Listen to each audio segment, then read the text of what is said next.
Assalamualaikum warahmatullahi wabarakatuh. Oke, saya di sini akan mengerjakan tugas UTS Matematika. Pada soal nomor 1, kita bisa lihat pada bagian A, 2 tambah 3 sama dengan 6, atau 196 sama dengan 13. Ini bisa kita tulis P atau Q. Untuk 2 tambah 3 sama dengan 6, atau bisa kita anggap P, jawabannya bernilai salah. Kemudian akar 196 sama dengan 13 bernilai salah juga. Seharusnya sini 14. Akar dari 196 sama dengan 14 bernilai juga salah. Jadi nilai kebenaran dari bagian A bernilai salah. Oke. Kemudian di bagian 2, jika 7 bukan bilangan prima, maka 7 bilangan ganjil. Untuk 7 bukan bilangan prima bisa kita anggap sebagai P, dan 7 bilangan ganjil bisa kita anggap sebagai Q. Dia di sini sebagai implikasi. Jika maka berarti kita bisa simpulkan dengan begini.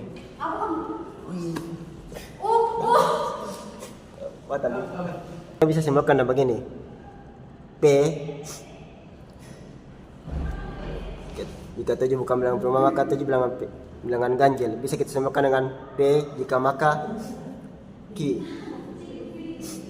Ini bisa kita lakukan dengan ini kita bisa tentukan nilai kebenarannya jika 7 bukan bilangan prima. Kita harus tahu terlebih dahulu 7 itu bilangan prima atau bukan.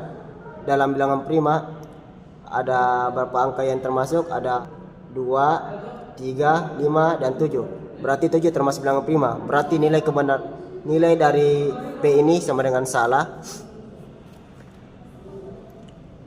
Kemudian 7 bilangan ganjil.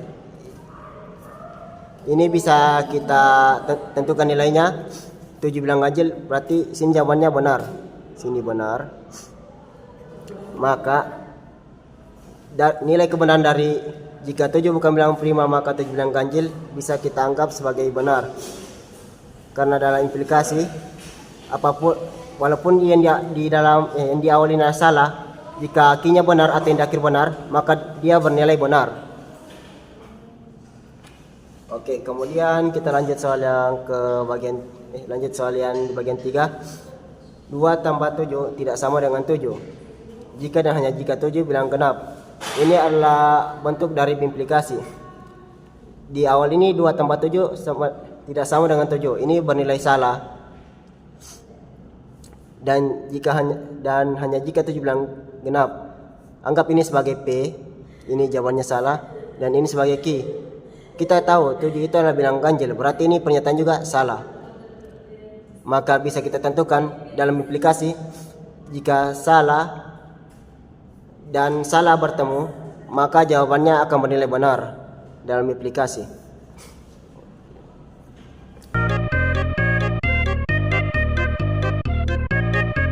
Perintahnya adalah tuliskan negasi setiap proposisi majemuk berikut ini dalam bentuk kalimat yang sederhana. Oke, kita akan bagi pernyataan jadi 2. Ini anggap sebagai P dan ini sebagai Q. Pada bagian A ini bisa kita sederhanakan seperti ini. Negasi P dan negasi Q. Seperti ini bentuknya. Di sini dia tidak tampan untuk negasi P, dan di sini untuk negasi Q dia mempunyai kedudukan. Salah. Seperti ini bentuknya. Negasi P yang bisa kita artikan dia tidak tampan, dan negasi Q yang bisa kita artikan tidak mempunyai kedudukan. Kalau kita ingin bentuk negasinya dari bagian A ini, maka bisa kita bentuk seperti ini. P atau Q. Jadi untuk menulis kalimat sederhananya dia bisa ditulis seperti ini. Dia tampan atau dia mempunyai kedudukan. Oke, ini untuk bagian A. Kemudian di bagian B, jika terjadi devaluasi maka banyak timbul pengangguran. Dia bentuk pernyataannya bisa kita tulis seperti ini. P jika maka P Q. Seperti ini bentuk pernyataannya. Seperti ini. Kalau kita mau buat negasi dari jika terjadi devaluasi maka banyak timbul pengangguran, maka kita bisa tuliskan seperti ini. Terjadi devaluasi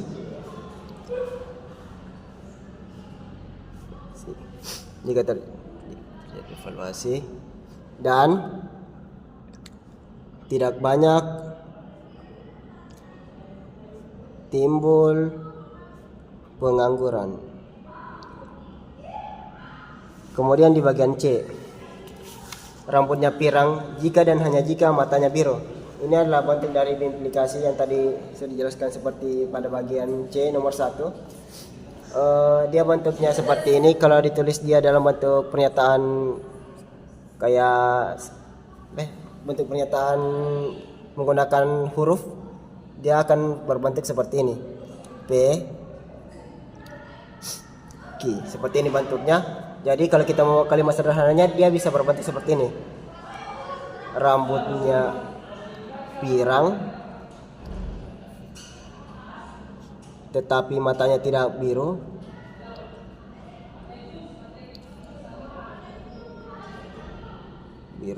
Atau rambutnya tidak pirang tetapi matanya biru. Oke, ini untuk nomor 2. Begini modelnya. Dari A, dia jawabannya dia tampan atau dia mempunyai kedudukan. B, terjadi devaluasi dan tidak banyak timbul pengangguran. Dan untuk C, rambutnya pirang tetapi matanya tidak biru, atau rambutnya tidak pirang tetapi matanya biru.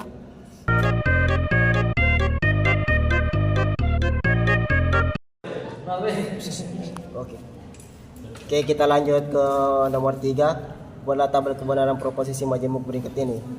Ya, nomor bagian A, P atau negasi Q dan Q. Berarti kita buat dulu dari tabel dari P dan Q. Kita bisa tuliskan seperti ini. BS sini B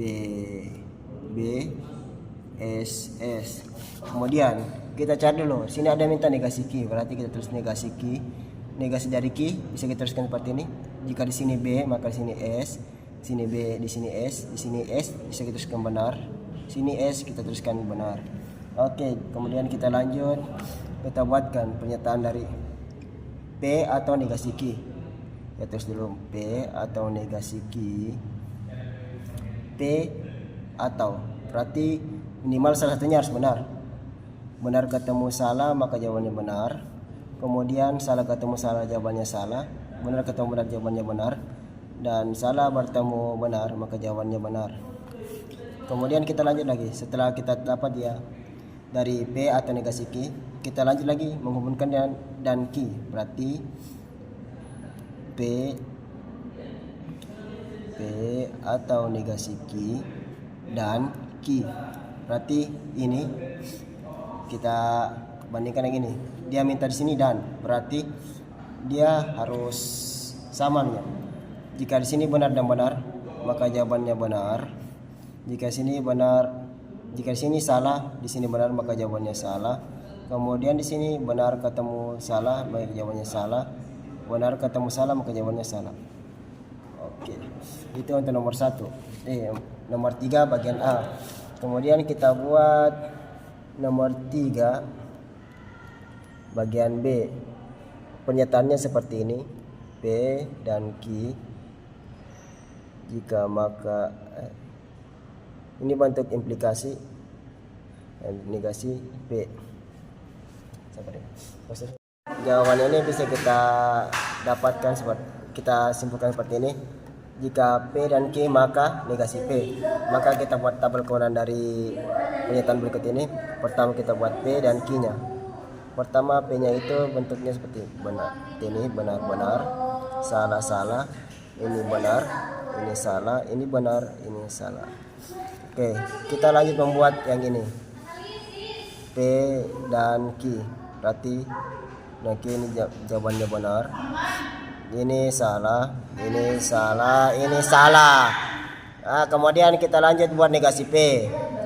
Negasi P ini bisa kita lihat negasi dari P adalah salah untuk kebenaran yang pertama. Kemudian di sini bernilai salah karena sini benar. Kemudian di sini bernilai benar karena dia salah. Kemudian di sini bernilai benar.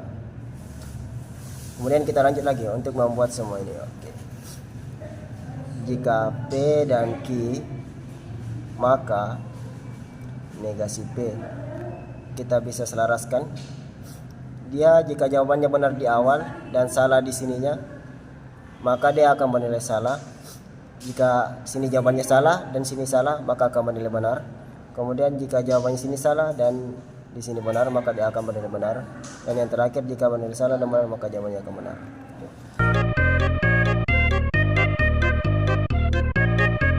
Saya lanjut ke soal nomor 4, yang dimana pernyataannya ada dua. Yang pertama bagian A, tidak ada manusia yang hidup abadi. Berarti kita tentukan negasi dari bagian A ini. Negasinya bisa kita buat seperti ini. Kita tentukan dulu. Dia mengatakan tidak ada manusia yang hidup abadi. Berarti negasinya adalah ada manusia yang hidup abadi. Oke, ini negasinya dari bagian A. Kemudian untuk bagian B, tidak semua pulau di Indonesia didiami oleh penduduk. Berarti bisa kita buat negasinya seperti ini.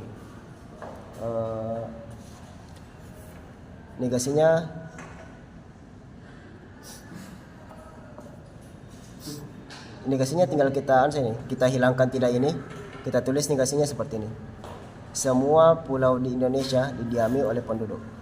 Negasi dari bagian B, negasinya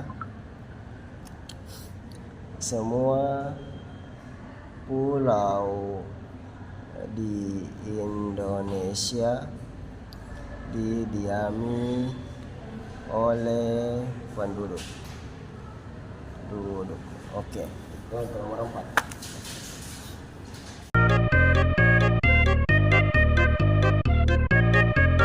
Seorang turis sedang berkunjung ke satu daerah X di mana setiap penduduknya dapat digolongkan dalam salah satu dari dua kategori, jujur atau pembohong. Turis tersebut bertemu dengan orang penduduk daerah X yang bernama Pandi dan Lugo. Pandi mengatakan setidaknya satu dari kami adalah pembohong. Apakah Pandi jujur atau pembohong? Bagaimana dengan Lugo? Jelaskan jawab. Oke, untuk kasus yang pertama, sini Pandi mengatakan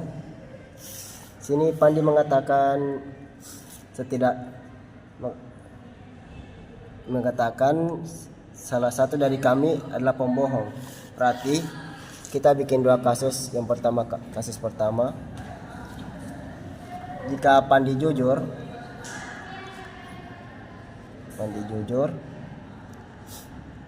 maka pernyataannya bernilai benar. Kemudian ada tadi kata yang disebutkan sebelumnya, setidaknya satu dari kami adalah pembohong.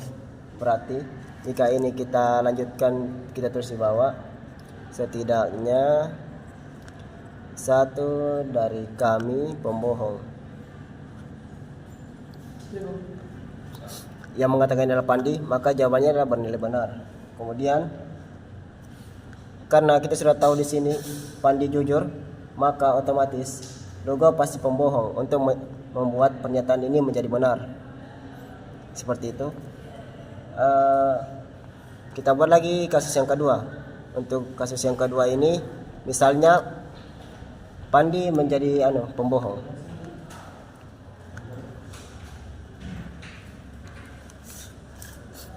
Jika kita mau mengatakan jika Pandi pembohong, maka pernyataannya akan bernilai salah.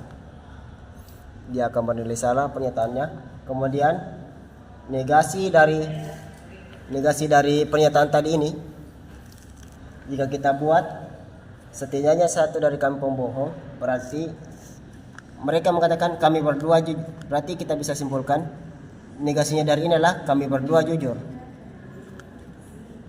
Maka ini juga akan bernilai salah dari pernyataan dari situ.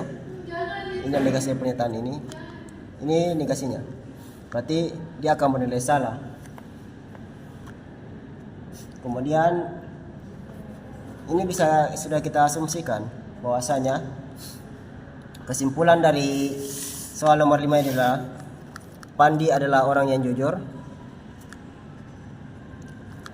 Orang yang jujur. Sedangkan Lugo adalah pembohong. Oke. Ini untuk jawaban soal nomor 5.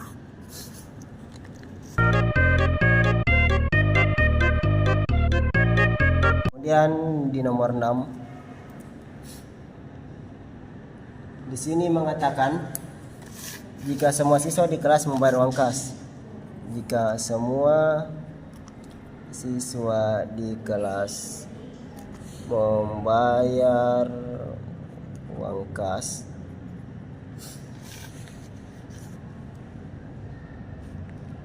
ini bisa kita anggap sebagai P, maka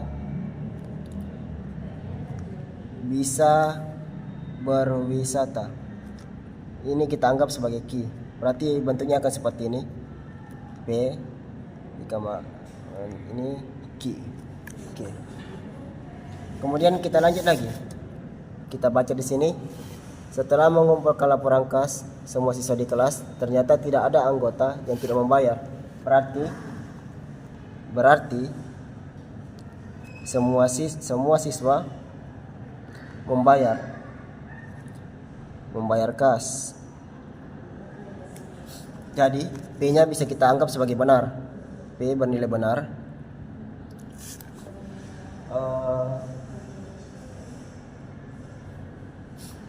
Dari sini sudah kita bisa tahu bahwasanya kesimpulan dari soal nomor 6 ini adalah jika semua siswa di kelas membayar uang kas, maka bisa berwisata. Dan mereka semua membayar uang kas. Jadi kesimpulannya mereka bisa pergi berwisata di akhir semester. Oke, selesai.